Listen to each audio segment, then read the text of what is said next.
Hanya memikirkan satu peraturan penting. Kenapa kau lakukan hari ini kalau kau bisa melakukannya besok? Bercanda, bercanda.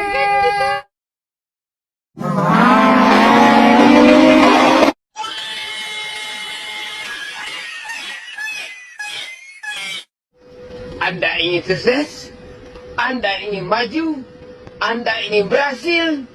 Ya, jangan menyerah. Tekun, giat, semangat.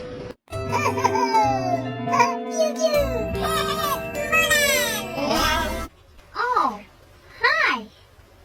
Sudah kenal maka tak sayang, sudah kenal kok menghilang. Just kidding, whatever. Underpass, flyover. Oke, daon nih.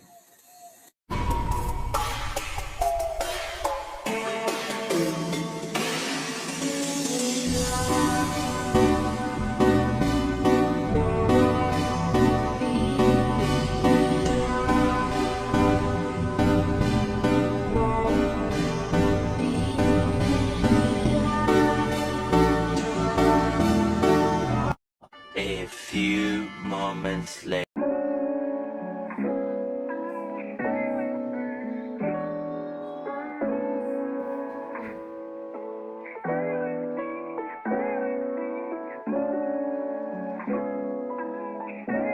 Silakan, selamat datang Kak. Silakan masuk. Terima kasih Kak. Silakan duduk Kak.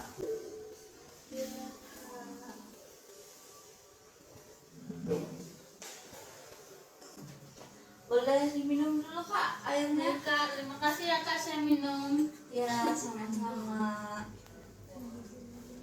Gimana perjalanan hari ini Kak? Alhamdulillah Kak, lancar perjalanannya. Alhamdulillah. Kakaknya dari mana? Dari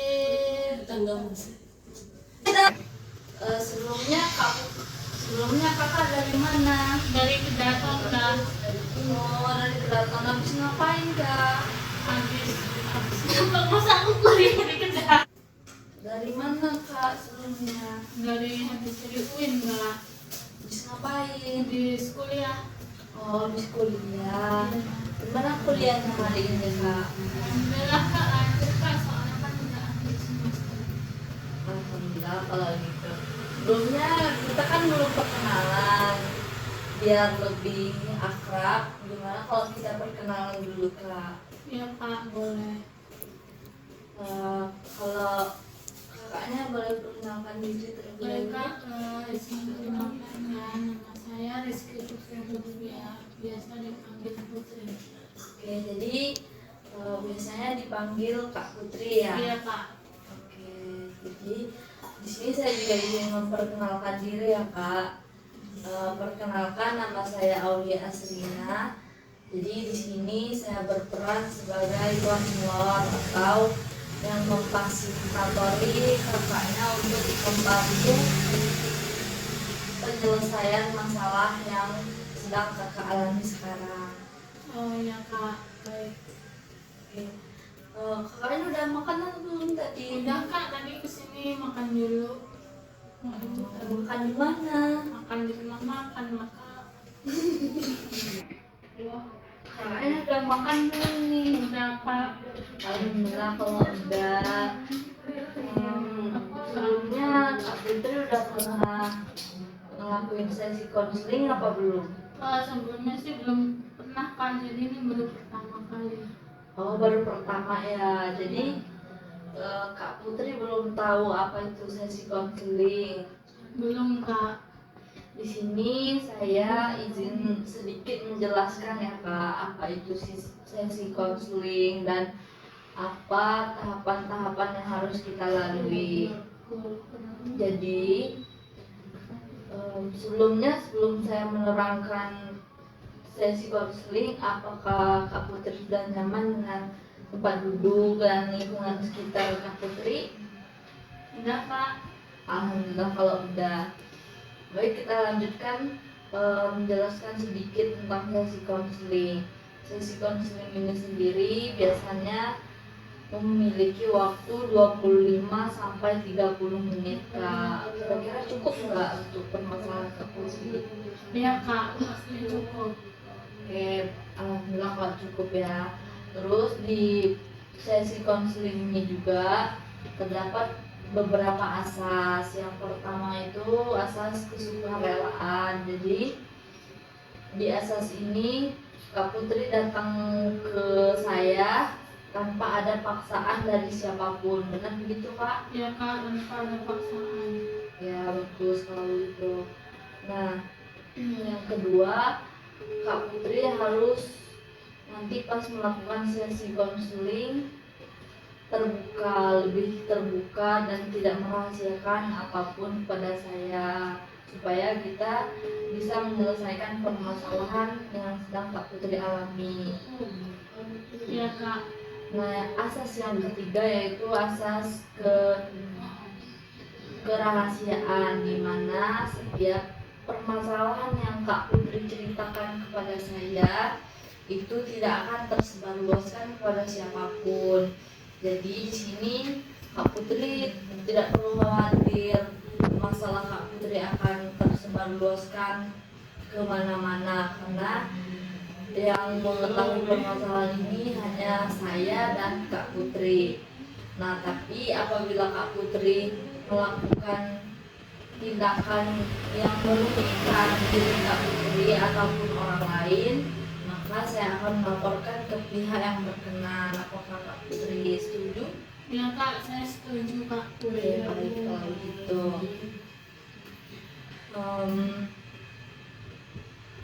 Jadi di sini apa yang ingin Kak Putri sampaikan kepada saya? Bentar, aku Baik, berarti di sini apa nih yang ingin Kak Putri ceritakan kepada saya? jadi gini Kak, dalam punya masalah. Saya tuh merasa saya nggak bisa berbicara baik di depan umum gitu loh Kak. Ya, Nah, saya tuh takut salah kalau ada yang nggak bisa.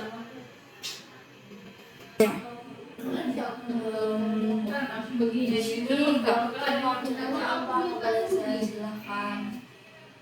Ya Kak, di sini kan saya punya masalah, jadi saya ingin bercerita ya Kak. Ya, Saya tuh merasa saya nggak bisa berbicara di depan umum gitu loh Kak. Di situ tuh saya takut salah kata kalau bicara di depan umum, atau yang denger itu nggak bisa memahami apa yang saya bicarakan. ya. Nah, di situ saya juga tuh takut salah kalau nggak bisa dipanggilkan, karena tuh saya pernah bicara di depan umum, tapi salah bicara gitu kan. Karena tuh saya tuh pernah bicara di depan umum gitu ya Kak. Saya tuh salah kata gitu loh Kak, belepotan, dan itu saya tuh diketawain karena saya tuh karena kelihatan gugup gitu kan. Jadi tuh yang denger itu kayak ngetawain gitu kan.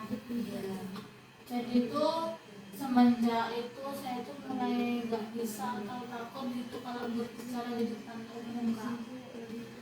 Oke, saya mengerti apa yang Kak Putri rasakan. Jadi bagaimana perasaan Kak Putri ketika berpikir tentang hal itu? Perasaannya sih pasti kayak saya tuh merasa cemas.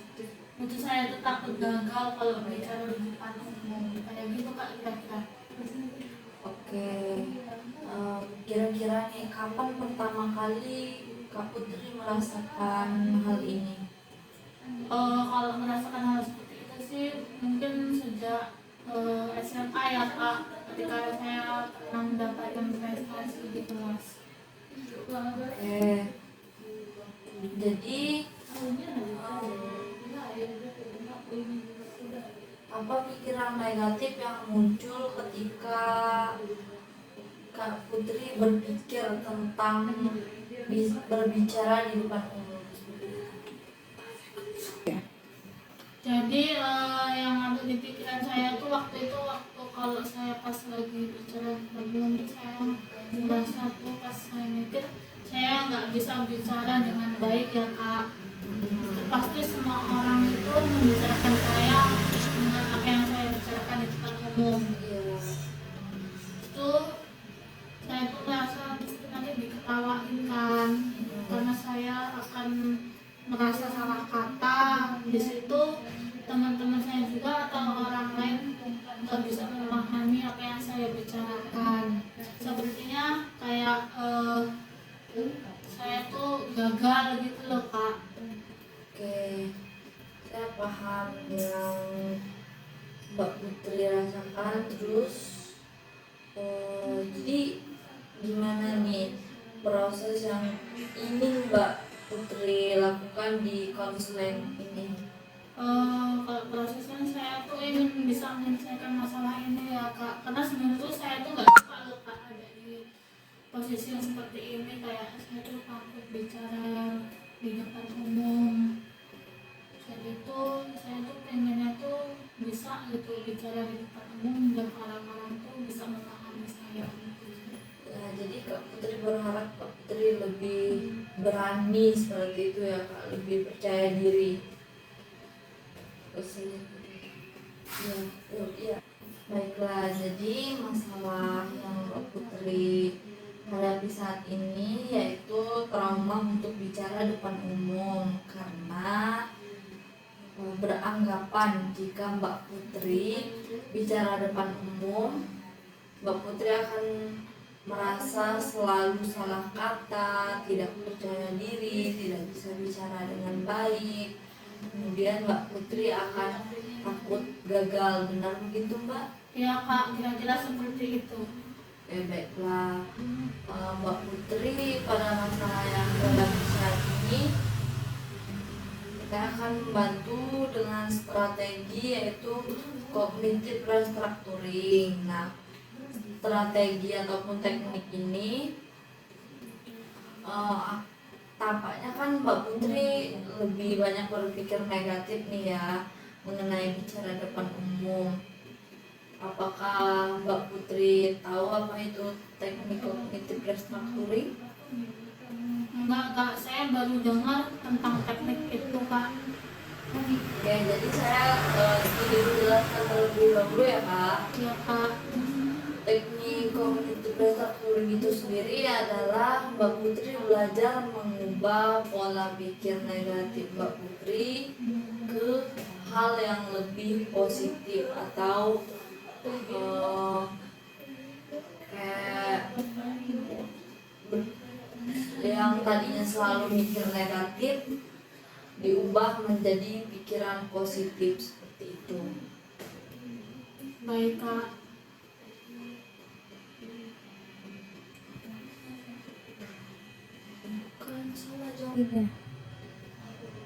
Jadi begitu ya Kak, mengenai teknik yang cognitive restructuring. Jadi itu kakak tuh berusaha mengubah pikiran negatif saya ke positif gitu ya Kak. Saya juga tuh sebenarnya bingung ya Kak, kenapa saya punya pikiran negatif seperti itu pada jadi Mbak Putri itu dalam proses transmisi ini saya akan membantu menggunakan teknik cognitive restructuring. Apakah Mbak Putri setuju? Ya Kak, setuju saya. Baik. Di sini saya mau tanya nih sama Mbak Putri, apakah setiap bicara depan umum Mbak Putri selalu salah kata ataupun gagal? Ya Kak, saya merasanya seperti itu sih, saya merasa selalu gagal dan salah kata. Oke, saya paham. Nah, jadi apakah pikiran Mbak Putri itu selalu benar, dan apakah pikiran Mbak Putri yang negatif itu terbukti? Kira-kira tidak begitu kayak gitu ya, kayak kira-kira saya tuh pernah bicara di depan umum. Habis itu sebenarnya tuh nggak terjadi apa-apa ya kak, tapi jujur saya tuh takut gitu waktu bicara di depan umum. Oke.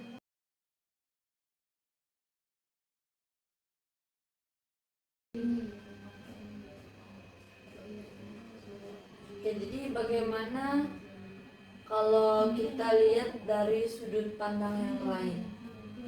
Mungkin saya bisa bicara dengan baik di depan umum kak, kira-kira seperti itu. Oke, jadi kita coba untuk merubah pola pikir negatif Mbak Putri menjadi lebih positif. Bagaimana Mbak Putri? Bisa kak, bisa saya coba. Mungkin bisa dimulai dengan berpikiran seperti ini ya kak. Saya bisa berbicara dengan baik jika saya telah berlatih dengan baik dan siap, maka orang lain akan memahami saya dan saya akan berhasil. Kira-kira mungkin seperti itu ya kak. Ya, kurang lebihnya seperti itu. Bagus sekali Mbak Putri. Mbak Putri sudah bisa merubah pola pikir negatif menjadi lebih positif. Terus bagaimana perasaan Mbak Putri ketika berpikir tentang pikiran baru tersebut?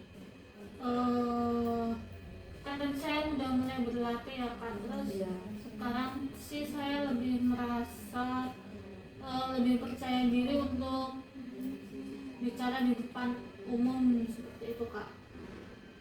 Oke. Jadi apa yang Mbak Putri lakukan untuk meningkatkan kepercayaan diri berbicara di depan umum? Mungkin kira-kira saya akan lebih sering berlatih untuk berbicara di depan umum ya kak, untuk meningkatkan kepercayaan diri saya saat bicara di depan umum. Kemudian saya akan merekam suara saya sendiri dan berlatih berbicara di depan teman-teman untuk mencari umpan balik dari orang-orang dan teman-teman saya.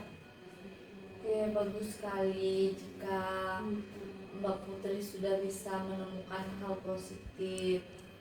Apakah Mbak Putri sudah siap untuk berlatih berbicara di depan umum lagi? Iya kak, saya yakin saya siap dan saya yakin saya bisa. Baiklah, hari ini Mbak Putri sudah bisa ya menyelesaikan masalah yang Mbak Putri sendiri sudah bisa berpikir positif dari yang tadinya mempunyai pikiran negatif mengenai bicara depan umum dan takut salah kata. Kemudian Mbak Putri selalu berpikir gagal, namun Mbak Putri sudah mau berubah dari pemikiran yang negatif menuju pikiran yang lebih positif. Kemudian Mbak Putri sekarang mempunyai niat untuk kembali berlatih, memberanikan diri bicara di depan umum dengan rasa percaya diri dan tanpa takut salah lagi. Baik kak, ya seperti itu. Oke, jadi bagaimana perasaan Mbak Putri setelah melakukan sesi konseling ini? Saya merasa lebih lega kak, kemudian saya tahu harus bagaimana untuk kedepannya ketika akan berbicara di depan umum. Syukurlah Mbak Putri kalau begitu. Jika Mbak Putri sudah merasa lebih baik dan waktunya juga habis, bagaimana jika sesi konselingnya kita akhiri? Baik kak, terima kasih ya kak atas waktunya. Kalau gitu saya pamit dulu ya kak.